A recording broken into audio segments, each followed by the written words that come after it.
I'm here with Warren Price from New Zealand. I first heard of Warren when I was doing some research on the subject of men and counselling. His video about therapy styles caught my attention, and I've been wanting to talk to him ever since. I'd just like to welcome you, Warren. Awesome. Thanks for having me, Ben. And from my point of view, I'd like to say Ben is, as Ben said, he found me, and I was rapt to hear from Ben because I've been wanting to do video interviews for quite some time. So here's a great opportunity. So thanks, man. So welcome to what will be my Red Pill show as well. I'll put it on my page, and thanks for having me on yours. So no worries at all. Basically, I was the first question I was going to ask was, can you give me sort of a short introduction about where you live, like your hometown, and what you do at the present? So I live in Featherston, North Island, New Zealand. It's a small town, about 3,000 people, I think, just out of Wellington. Been here about 10 years now, and have 3 kiddies here. One's 12, one's 10, and a little 3-year-old girl. And so right now, at the moment, most of my time I'm actually finishing a record I'm making, so a rock album. So that's taking up my time at the moment. Hope to get that done this winter. And so what do you play? I saw a bass there. I don't play bass very well at all, but I play a bit of strumming, just basic strumming, guitar and piano and keyboards. So, but I write songs, so that's kind of, I've got backlogs of songs that have never been put into a record form. So I'm quite excited about that. Yeah, it'll be about as much songs as you can fit on one CD. So so that's taking up my time. And last year I was running groups in Featherston, and I'm very keen to do that again when I've done the record. So so I was doing groups with about I like to do a group of about between 8 and 10 people. That's a good number, or 8 and 12. If you can get 12 would be even better, but it's quite hard to find people in this area at the moment. And so we did a group in Carterton for about 20 weeks. And when I say group, these are roughly inspired by, I guess, the encounter group tradition from the 60s and 70s, with my own sort of inspiration added in, and that people found them really good. So I've had a lot of good feedback, so I'm quite keen to get them going in. Sure. And the groups I've really found they work really well when I have a mix of roughly half men and women. Yeah. And I'm also doing groups just with men, so that's a possibility as well. And I've got a few. Yeah. So man. So lots of stuff. Lots of stuff going on. Yeah. It was quite. Yeah, just to get this time to do this is quite a challenge with kiddies running around the house, just like you've got. But this is doing this kind of video conference format is very interesting to me. It's happening a lot in the world. A lot of people are doing it. So it's a format that I really enjoy. It's and often like you learn a lot more in interviews. Well, not a lot more, but often you learn quite a bit during interviews, and sometimes more than lectures, because lectures are less personal and there's less of a sharing of ideas. So. That's it, man. It's that dialogue, which doesn't happen a lot these days. Many people don't get to do it in their own lives, so seeing other people talking about real things is like a door opening to them participating. Yeah, it's a real novelty too. I think it's awesome, man. So now my question to you would be, what started you off in the counselling journey, and what were some of the things that may have put you off at the start, or some of the things that attracted you to it? Well, my counselling journey is complex because I wanted to be a psychologist when I was 16. But sort of life got in the way a bit. We had kids, and opportunities didn't arise. I'm also, sometimes have issues with my health, so it was difficult to concentrate through some of those studies. But along the journey of work, I mean, I having kids, I was encouraged to get a job, of course, because you know, if life doesn't tell you to get a job, usually, you know, sometimes your wife Someone does. else does. Yeah. Often the case, man. Which is important. I mean, work is important, but I think really the things that I learnt on the journey have put me in a much greater stead to be the counsellor that I am now. I worked as a gardener. I've worked at a car wash. I've worked, where else have I worked? As a carer and as a chaplain. Wow. So all of those things, they're not exactly what I wanted when I was 16. But I think that it was the type of journey that I've been on. It's sort of made me well-rounded as a person. Yeah, right. You know, knowing all of the different, working with all of the different groups that I have, I think it's helped me understand human nature a bit better. I mean, as an aged carer, you talk to older people. As a gardener, gardener's actually got a lot of cross sections with counselling because, you know, it's very contemplative. And you start to talk to your clients. You know, there's a rapport there. And yeah, as a chaplain, you know, it's really just being aware of the people around you and just being an ear to listen. So you said when you were 16, you were keen to be a psychologist. Now, so did you straight after high school do a psychology? Yeah, well, that's the thing. I did a psychology degree. Yeah. But it just didn't work out. Perhaps I wasn't mature enough. Right. Sure. I've done a few uni courses, but they weren't for me. I tried social work and a few other things. But yeah, it's just not how the journey turned out. I think I probably will go back to uni, but for now, I'm just happy with where I'm at. I guess my first experience with counselling was literally as a 16-year-old myself. Thanks. I was just about to ask you. So what brought you to counselling? So yeah, man, I would have been 16, certainly not thinking at all anywhere near the idea of being a counsellor or a therapist or anything in that area. But from the point of view of wanting to talk about stuff, wanting to see someone myself at 16.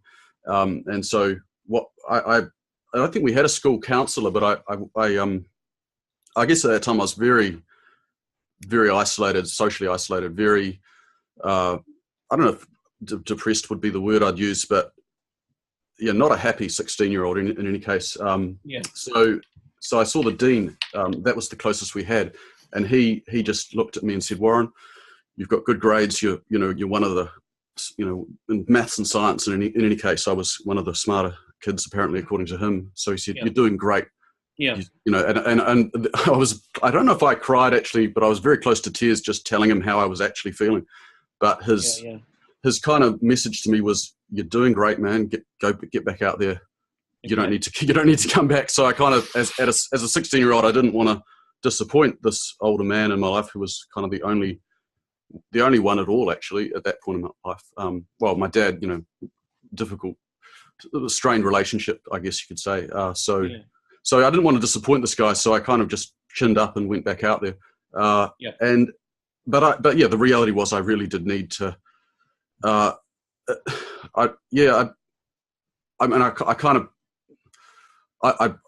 got more interested in groups in the last few years, so I'm really excited about groups.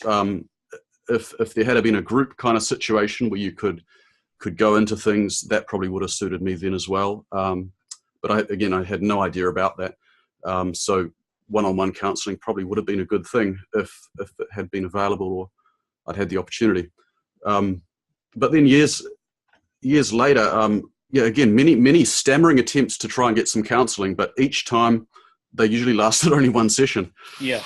So it was usually just one session and then a sense of this isn't for me, or I can't quite get into whatever it is, or I can't quite get out of first gear, so I'm not going to come back. Anyway, that was my kind of thing.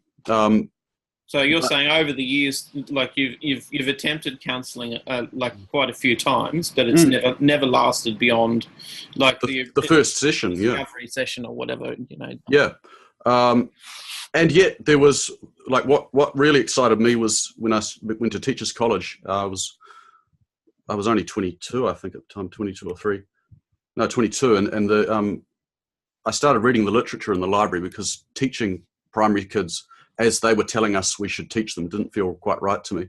So I got into reading a lot of literature, anything I could find. So I found out about A.S. Neil and Summerhill School over in the UK, and guys like John Holt and Carl Rogers, a lot of books by Carl Rogers. So he talked a lot about education.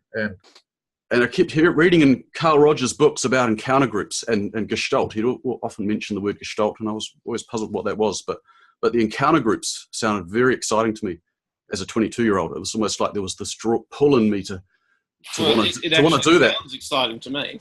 Right. Well, it is. It bloody well is exciting, man. Daunting, but exciting. Yeah. Yeah. I mean, I always say it's a bit like my kind of martial art. It's like it's like a Zen thing. It's a real opportunity for going deep into your whole experience and sharing that with others who are doing the same thing. It's like, so to me, it seemed, reading about it as a 22-year-old, considering being a teacher, these groups sounded like the exact opposite of what school was for me. You know, like school is, no, you don't bring out your full being. You compartmentalize yourself, and you know, you show a small aspect of yourself and a small aspect of your skills and talents, and these groups were like, well, open her up, the world's your oyster. So yeah, that and again, then I remember in 1997 looking around in all the directories for encounter groups. Whereabouts in Wellington are they doing encounter groups? Nowhere. So never found one, man. So well, I've never heard of it. So it's a fairly rare thing. It is a rare thing. About. It wasn't rare, I guess, at all points in history or all places in history. No. So it's just the one where we're at right now. But yeah, so eventually, 20 years almost later, I've started running the old encounter group. And yeah, it hasn't disappointed me. I should say the kind of things that got me into it were. Sorry, man. I was just going to say, I'd love to actually interview you at another time just about that. Sure, man. Yep, absolutely. Sorry, okay. Keep going. Yeah. No, I was just going to say the things that finally got me back in the so-called in the counsellor's chair, right, in the client's chair, I should say. The things that got me in were firstly co-counselling, which is a kind of co-counselling international is one of the groups, and the other's re-evaluation counselling. So it's a kind of peer-based counselling support structure, and they're all over the world. And there was one of them in Takaka where I was living at the time, and so that the thing that got me back in was attending the introductory evening for that group that was about to be started. And my wife at the time, she sort of dragged me into it, and I was at first reluctant to go along. I just thought, it's a bit of a I don't know if you know, well, Golden Bay, New Zealand, it's a bit of an alternative area. So a lot of really great things happen there. And I guess a lot of things that I was a bit skeptical of also happened. And I was quite, reluctant to go along. But the first evening because I was running a shop at the time, and I was really stressed, really overworked, really not looking after myself, not looking after my whole being. And the woman running it got me up. And for whatever reason, I got up there, and basically all this pent up emotion came out, and rage and passion and like months, years of it. And then and she said, Warren, we really want you to come to this group. And I was like, well, you can't mean it, because if I come along, you're going to see a lot more of this. And that was my thought. Like, how would someone want to see that? Yeah, absolutely. But actually they do. They loved it. And I mean, the people in the group were people who knew me from the town, because I'd been running the shop. So they knew me as the shop manager. And here they were seeing this other guy completely in front of them, and they were like really interested, and they were looking at me with intentness, and they were really with me. Like there's a level of care, but a level of detachment. which is what counsellors aim for, because we aim to care, but also not to be so terribly involved. That, you know, I mean, it would probably. Some people have seen counselling as a weakness if a counsellor, you know, cries with the client, and there's an element of that, but there's also that professional detachment of going, wow, we're just observing what's going on here. Wow, you know, and absolutely. if you're detached as a counsellor, you can actually sort of point out things a little bit more than if you're like fully involved. Absolutely, man. Yeah. So that's I think that was. It's kind of like that was probably why, for me, one-on-one was a little too scary. Yeah. Because you know you can get really. The idea from my perspective was a fear of getting too enmeshed with this person. It's too close. No, that's good. They're gonna, like, I wrote an article about it a while ago, and I think the words I used were I didn't want them to have duty of care of me, right? Yeah. Like, I don't like that idea, and I know institutionally wise, a lot of counsellors are expected to have duty. Well, duty of care is kind of like a legal obligation in some cases, that you have care of that person, so you're kind of responsible if they go off and kill themselves or whatever. And the other was what I called emotional surgery, like the idea of this person performing surgery on me and sort of twisting around and fixing various parts of me. That scared me. What I really wanted was relationship, a kind of free-flowing, let it happen. I guess, I mean, that's my, I guess, I suppose that's why I'm a songwriter, and I like to create kind of pictures of things and stories and ideas. And that makes sense. Yeah, I'm very creative too. Yeah, so. Getting too anyway, that's why I loved Gestalt, because it's very much it's all body-centered stuff. It's very much what's going on in the here and now, in all of your whole being, body, senses, thoughts. Yeah. The whole picture. It's and we can play with that. You know, we can. I didn't take any notes for this interview, but I got. No, that's all right. I got that one out and read it a wee bit, and that's my. I'll have to have a look at it. So what's the author? Joseph Zinker. Zinker, yeah. I think you mentioned that before. Yeah. So he's for whatever reason, this book just has really appealed to me, because he draws a lot of pictures, and he does a lot of the pictures himself. And I think you've probably answered the question that I was going to ask, which was what types of therapy work better than others with men, and what. Sure. And basically, why do you think men don't need counselling? Why do you think that men feel uncomfortable with counselling? So you sort of mentioned physicality, being aware of the present moment with your body. You sort of mentioned obligation, that in terms of, you felt that you had to perform for people, and so, that's the last thing. There was a sense of obligation, and that would probably make me as a man feel like, oh, well, I feel anxious about this. Mm-hmm. And you also mentioned that you were unhappy, which makes me sort of feel like there's some things around men feeling unhappy and not talking about it, that's part of the male culture, which has its positives and negatives, I guess. Yeah. Well, I guess thinking about how I perceive other men that I know and know quite closely, and myself, these are generalizations, Of course. They're distribution. Well, you can't get away from it. That's the thing. You have to, but we have to be able to say it in some way or another. So I would say we're very task orientated. We like to get stuck into things. We're good at concentrating, focus. We also love teamwork and, as you say, obligation. Yeah, we thrive under responsibility, but we also need some downtime and even throughout the responsibility, it's nice to be able to joke around and have that affectionate teamwork. Well, jibing doesn't have to be. It's playful, interactions with other men, and absolutely. It's like, well, those kind of things, institutions that provided that have kind of shrunk, I guess, in the last 30, 40 years. Yeah. And so when I think back to when I was in primary school, well, we had Cubs and Scouts, and for whatever reason, maybe the pressures of high school got a bit high.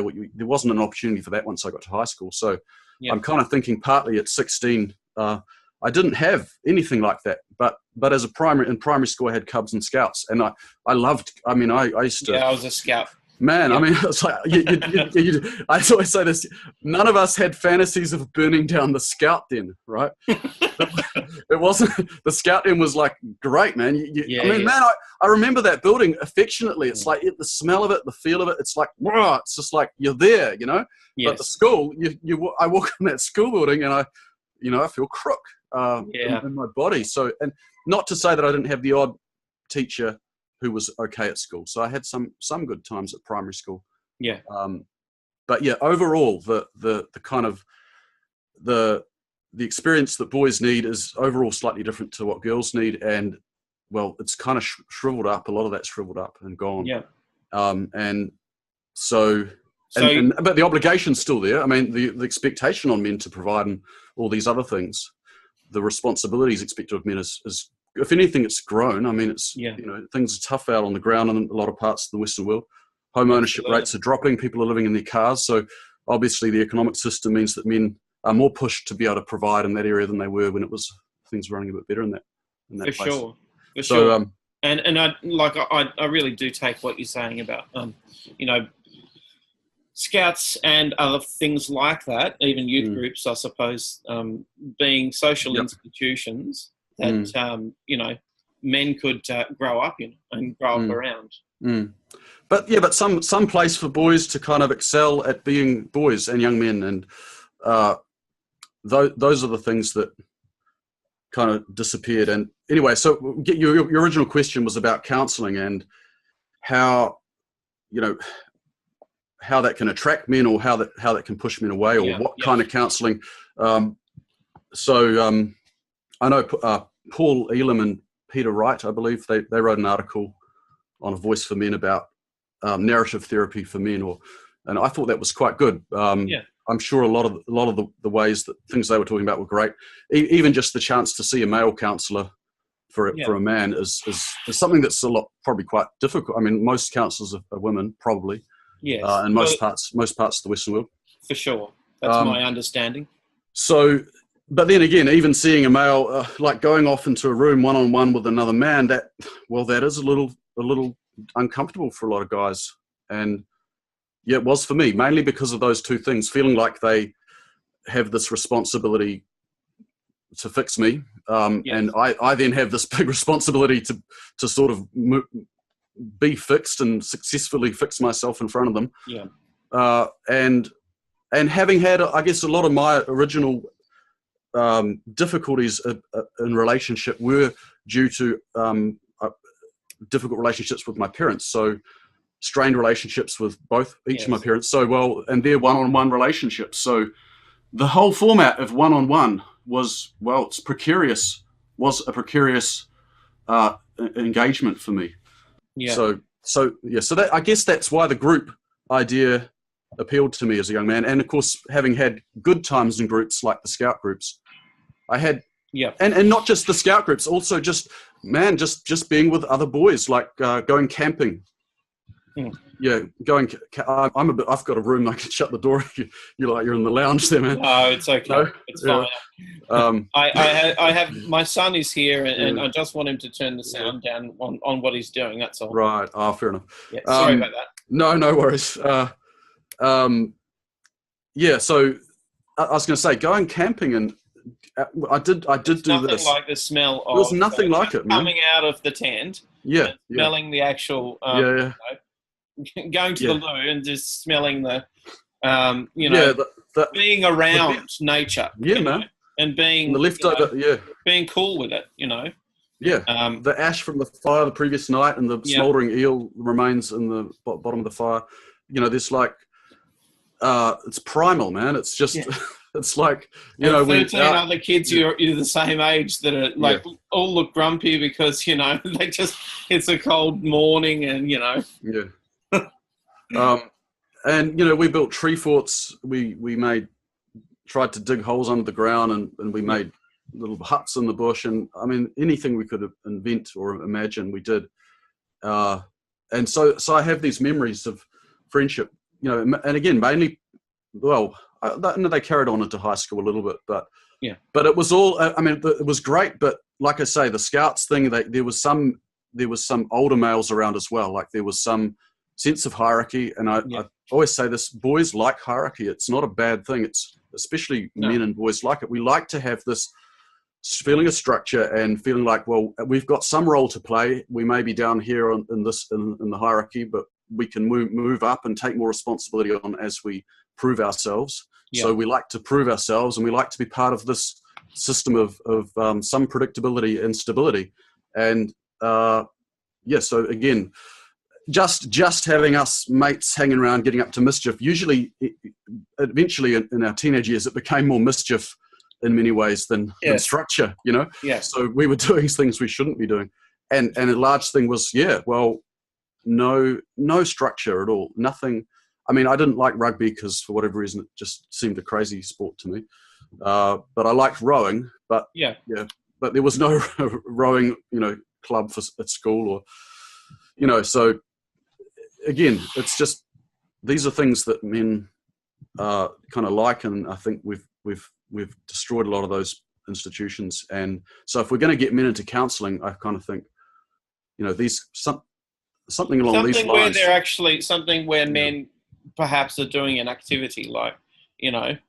Well, that's one. Walking like that. Or running. I mean, I watched a video from Tom Golden, who talked about Eric Clapton. I don't know if you've seen the video. Eric Clapton, the guitarist. Yeah. Right. Yeah, I like Eric. Yeah. And basically, what he was saying was, like, Eric Clapton's way of grieving for his dad was to create the song "Tears in Heaven." Yeah. And the carnival is over, and I think My Father's Eyes. And those three, I've never heard the carnival is over, just being completely honest with you. But My Father's Eyes and Tears in Heaven are two of the most amazing songs. Beautiful, man. Yeah. Oh, man, I'm almost feeling the tears now as you say that, because I used to play Tears in Heaven, like when my son was born. I used to play that a lot, man. And there's a live recording of it. It's just awesome. It's like, I don't know, 8 minutes long. Song. Yeah. And I used to play it, and for whatever reason, he used to like it when he was upset, and I'd hold him and, you know, move him like that while I was playing it. And that whole record, Pilgrim, Eric Clapton, that was a big thing for me when that came out. Well, he was like this father figure, and he was so beautiful, and he wasn't afraid to be a little bit gruff, but he was certainly not afraid to be a bit vulnerable, and it was a masculine way. It's not he wasn't like the trying to be a feminist kind of way of, you know, it's just, that was him, you know, that was his realness, you know. And that was his way of expressing it. And I think, you know, some people will, you know, pour out their grief or their feelings by creating a dresser or a table, or, you know, I think that, I think Tom was saying that 70% of male expression when it comes to expressing negative emotions is physical. They generally feel the needs to, and even in tribal cultures, when somebody died in Africa, I think that the video was saying that, you know, the African warriors all come around, and it's, you know, that they dance, and there's like a physical expression of what's going on in their hearts and in their culture. So I think that's probably, I thought that was, I mean, everybody's different. But I know for my own self that I probably don't pour out the emotions unless I feel that it's, you know, the appropriate time, and, you know, I'm ready. Right. Well, this is a big topic. I've got a friend of mine. I love the fact that there's a conversation happening in wider society about, you know, what's going on with men. Right. And men like us are answering that question. And we're talking about it. I mean, a lot of people want to say what's going on with men, but a lot of men now are saying, well, here's what's going on. Here's with me and with men that I know. For sure. But when you talk about that, it kind of, expressing physically or creatively. I guess that's what this record I'm making now. It's my deep reaching into what is going on in here, what's in my gut, what's in my body, what are the deeper existential or spiritual challenges or questions that I'm asking myself, and how do I make sense of all that? And that's a large part of what this record's about. And you know, I have a friend of mine in Featherston. He's a very able thinking and very informed guy, and so we talk about this quite a lot. We're going to do an interview soon on like this, but so I'm looking forward to that. But yeah, we're talking about crying, like men crying, and how does that often work? And it's like men obviously shed tears, and it's in different ways. It's like what really bothers me, and it still bothers me, is when I hear the thing like, "Oh, it's nice to see a man getting in touch with his feminine side," or because I really don't like that. Because it's like, well, these bloody tears, they're masculine tears, man. It's like they're beautiful and they're male, and they're almost beyond male or female. They're just these beautiful human experiences, and so I kind of now the tears just kind of flow out of me when they flow, and it's not usually a big massive sob, but it's just watching a movie or like talking about something that's really real to me. And it's like, well, there has to be a situation where I'm really connected and feeling like, you know, I always think of the tribe. You know, you've got a tribe of people. The guys are out maybe hunting or defending, and these are moments when they have to be fully present. So the male brain is going to tend to be, well, it's really good at compartmentalizing or putting things out of the way for when they need to be put out of the way. But the flip side of that is that as emotional beings as well, there's going to have to be some, I'm just intuiting here, some other capacity in men to reflect and later on process the things that they had to put away. That off, Lily? Faith? Sorry. Yes, there has to be Sorry. Yeah, I was going to say there has to be some also capacity in males to, at a later time, process the things that they put away, that they had to put away and bracket out while they were doing this important job of protecting or hunting or whatever. You know, it's, if there's, and I kind of see that capacity in myself. So if there's if I go through something that's traumatic or very stressful, I go into a kind of survival, work it out mode, solve the problem, and I get very, I grit my teeth and I just head down and get to it, and then, and I can think of many situations where things have happened in my life, you know, especially overseas when I was 19 and lost my car and was in the middle of nowhere and didn't know where I was and all these things. I had to work it all out, but then later on there were tears later on, only when I felt there was whatever it was, whether it was just, you know, reflecting or processing that later on with a supportive tribe, you know. So I kind of feel like, well, that seems to me that would be a natural way that men would, psychology may tend to be. And so and it's not here's the other thing. It's not. You can't emote on command. No, you can't. And the other. And it's like, you know, why didn't you cry about that? Right. You know, totally, totally wasn't the right time for that. And the other thing is, when it isn't the right time, and this is my experience in running these groups, is that people respond really well. It's almost like, okay, here's the thing. Obviously, it makes the tribe or the people around, to see a man who's kind of falling apart when he needs to be holding himself together is like terrible, you know. It's like, it's scary, you know. Like, I mean, I think families and people around men, they come to rely upon men to be the dependable. If there's a noise in the night, they're the one that might get up and check out what it is. So this is why it's kind of like, you know, we always say, it's not attractive to men or women to see a man who's just coming to pieces and crying. It's scary. It sends the group into a kind of panic. It's like, well, this is the man. But then on the flip side of that, when you have this reflective period where the tribe is gathered together, they've done their dancing around the fire or whatever, and now there's this realness coming through. To then see the depth of a man isn't really like, it kind of like almost increases people's respect for the man. Yeah.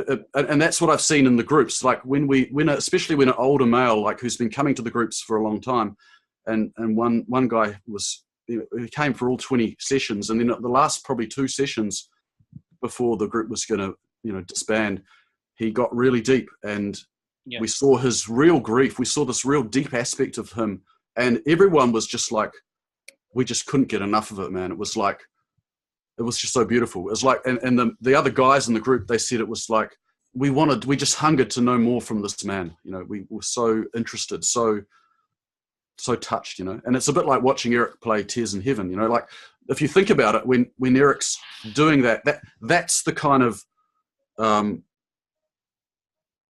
spiritual practice, or that's the kind of the structure or the facility that we've set up to see this side of men, right?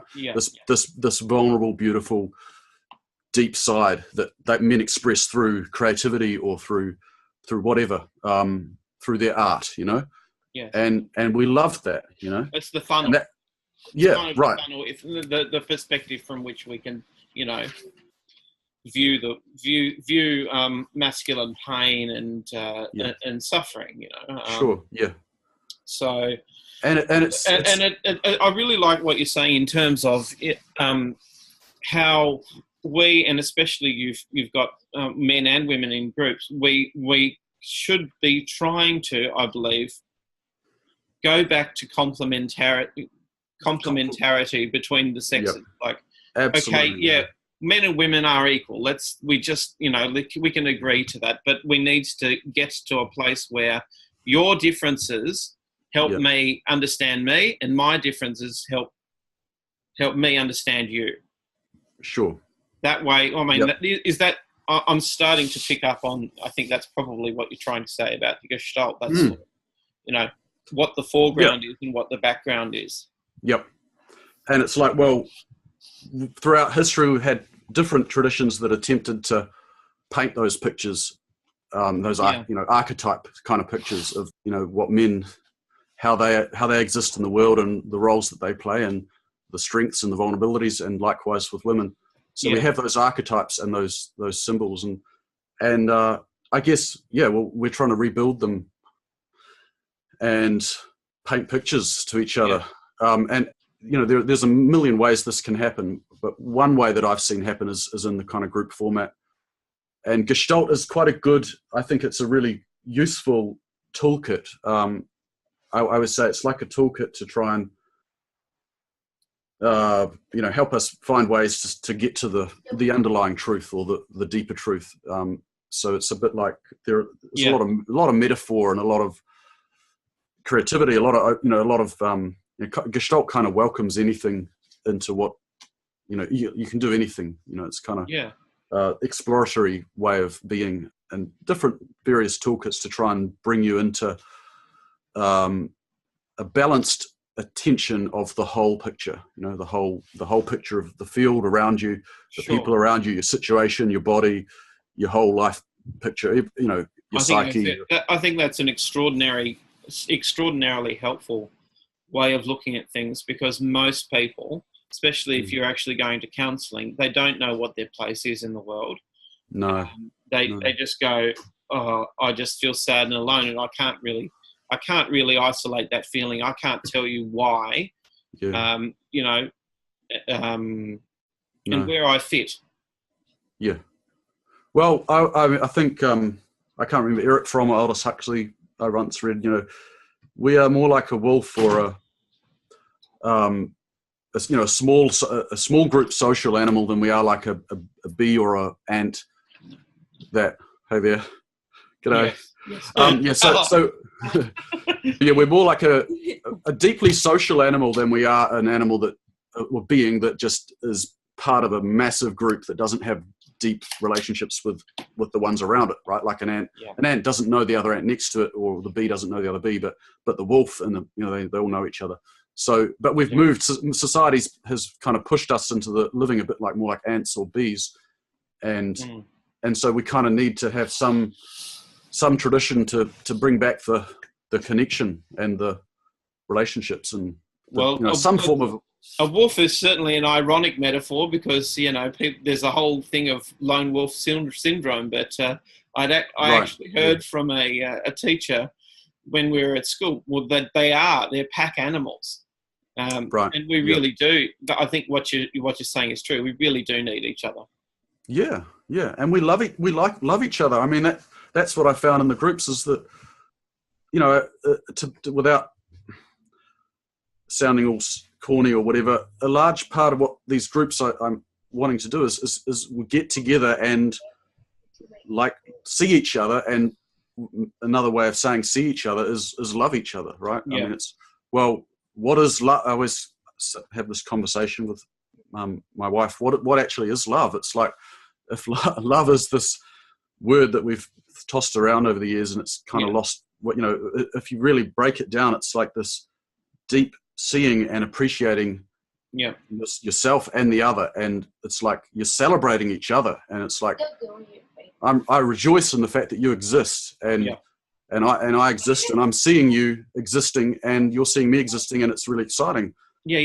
That's love. It's kind of like agapeic love is like that, having that for your the whole of everything, for all humankind and all animal kind as well. It's like, well, having that witnessing doesn't, so anyway, man, it's been a big chat. Real quick. 15 minutes to go on my no, but that's all right. Well, I just have one. I don't know if there's one thing I kind of wouldn't mind to hear your thoughts on. For sure.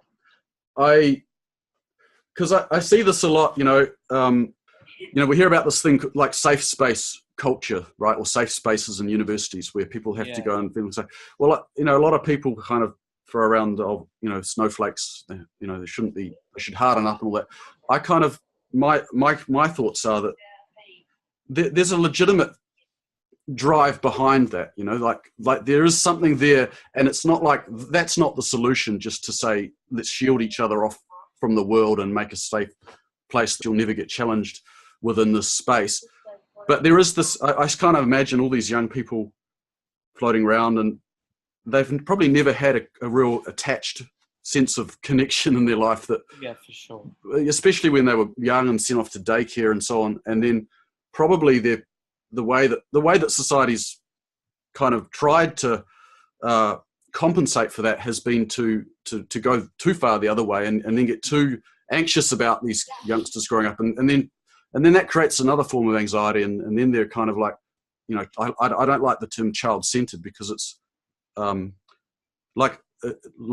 everything should be life-centered and community-centered, and it's not.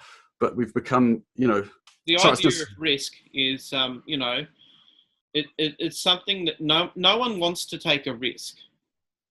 Risk is it's probably one of the dirtiest words in the English language. But the thing is that, like, with discourse, and with raising kids, there always needs to be some kind of risk.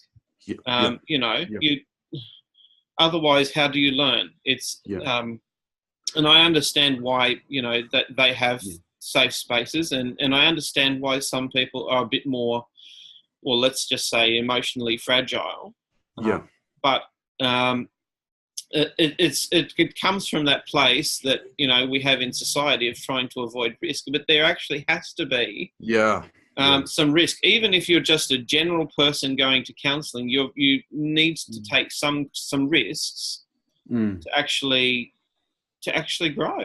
I don't know if that answers your question. That's a great answer, man. I mean, I kind of think that's the thing that we've kind of we've removed that from child rearing. We've removed this healthy opportunity for risk, and it's just terrible. And that, like I said, well, a large thing about Boy Scouts and Cubs was, some measured level of risk. We had when we were out rowing on the harbour, it wasn't entirely safe. There was, there's always this element of we could tip out here and drown. I mean, and it was fantastic, you know, having that trust, you know, that yes, we're going to engage with some risk here, and even just as a youngster going out on our own and camping as 12, 13-year-olds, spending the night overnight without any parents, sometimes. Well, our parents obviously had some faith in us and didn't. Yeah.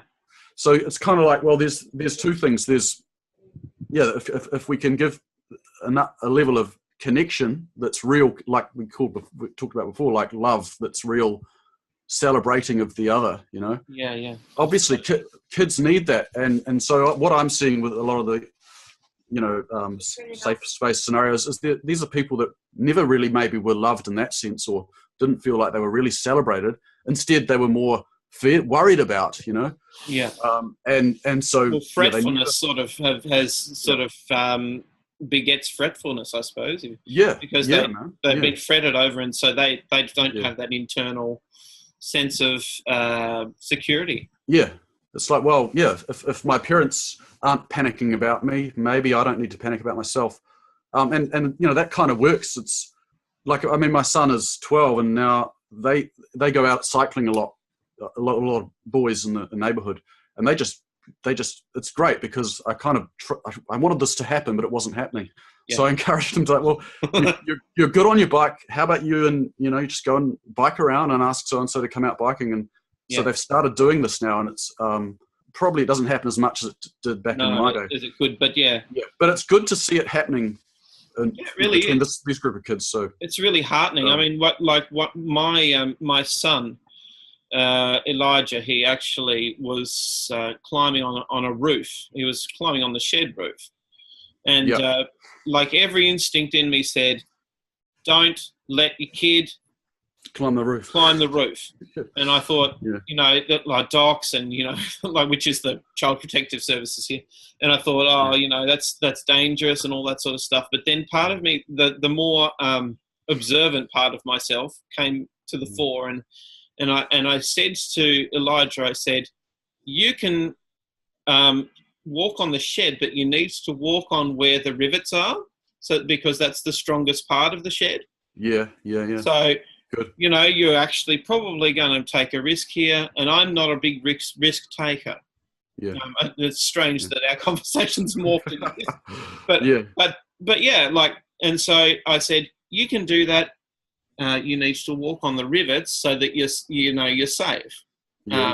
Because otherwise, if you don't walk on the rivets, it's more likely that you're going to fall into the shed, which is going to create a whole raft of other problems.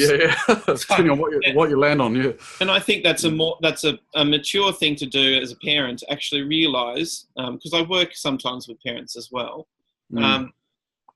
is to realise that the way that you were raised in terms of your ability to face danger, like male or female, is not always it's not always healthy. You know, and so you can attack some problems that you know that weren't that were a problem before. Sure, it's balance, isn't it? I mean, and in finding that balance there, you're always going to there's going to be situations where someone goes off too far one side or too far the other side. Yeah. And sometimes that's going to mean a kid's going to even die. And that's, you know, man, that's the mystery of this thing called life, is that it isn't certain. And on the other side of the coin too, you know, you can do everything to keep your kids safe, but they can still get hit by a bus. That's it. Like it's the randomness of, you know, life, really. And that doesn't mean let's insulate ourselves from it and then not live at all, you know. So okay, right, so how many more minutes is left? My camera says 7 more minutes, so all right. Can you tell me in 7 minutes, just to sum up, to answer one more question? Absolutely, man. Knowing what you know now in life, I think it would probably sum up the interview a bit. What would you tell your 16-year-old self? Oh, man.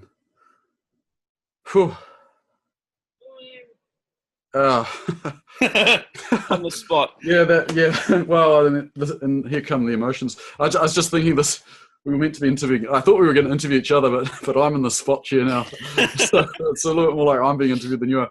But that's all right. No, I mean, clarify that in the future. Yeah, I will. Yeah. I will. No, I mean, I would just, and I feel some tears coming now as I'd say this. I mean,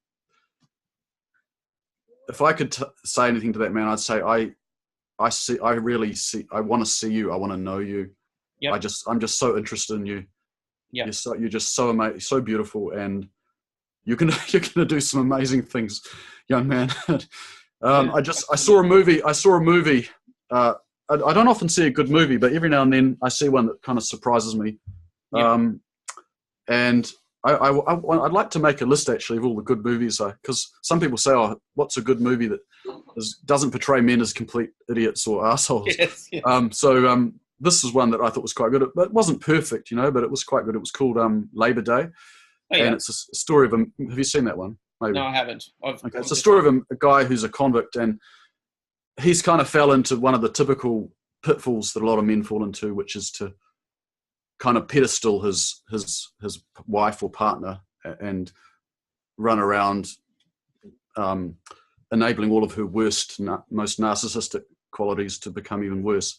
And then he ends up in prison because he escapes from prison, manslaughter or murder, and then he finds this, in escaping, he meets a solo mum and her son, and a relationship ensues between the three of them. And it's just what he says to this young boy when he's rearrested at the end of the movie, something along the lines of, "You're a really honourable young man," or something like that. You're a really honourable, good young man. And if anyone ever tells you anything to the contrary, they're not worth your time. And wow. That would have been. It was just beautiful, man. It's the last thing he said to that boy before he was taken away by the cops, and that weekend he spent with the boy in the movie. It's a story, obviously, but it's symbolic. Kind of that boy grows up. It's a coming of age, and just that time with that man who taught him how to throw a baseball and fix a car and change a tire and all these things. He goes on to later on succeed in life, and he, anyway, it's a nice story, man. But it's not a perfect story, but it brought some feeling in my family and my wife and I, and we enjoyed it. The kids liked it too, and it's great. Yeah, and I guess it's these kind of things that we're missing. It's like, and that's probably, it's like in hindsight now I'm doing that retrospectively. I talk to that young 16-year-old who's still obviously a part of me now, and it's a part of encouraging yourself. Part of encouraging myself, and self-respect, and because in this journey we are going to be pushed to the very limits of our abilities, and we're also going to do a lot of beautiful things. And it's like, well, that's what every man really deep down wants. In one way or another, we're going to be pushed, and we almost want to be pushed, and we want to come through, and we want to do good, and we want to make the world a somewhat better place, and bring something great into the world, whether it's an invention or a piece of art, or that's whatever we feel called to do. We want to follow that calling, man, and so I guess that's why I love Gestalt, because it's like it's all like tune inward, and when you get to know what's kind of the deepest nature of your being from the most whole perspective, then you will naturally tend towards doing something great, and I kind of think that's the Christian metaphor. That's the Christ in us metaphor. It's like we're gonna get back in there, man, and you're gonna do good. It's like find the God inside you. That is awesome. Yeah. That is awesome. I really resonate with those thoughts. It's been an amazing interview. Thank you so much. Oh, thank you, man. And thank you very much, Ben. Yeah, I'm very really touched. Appreciate it.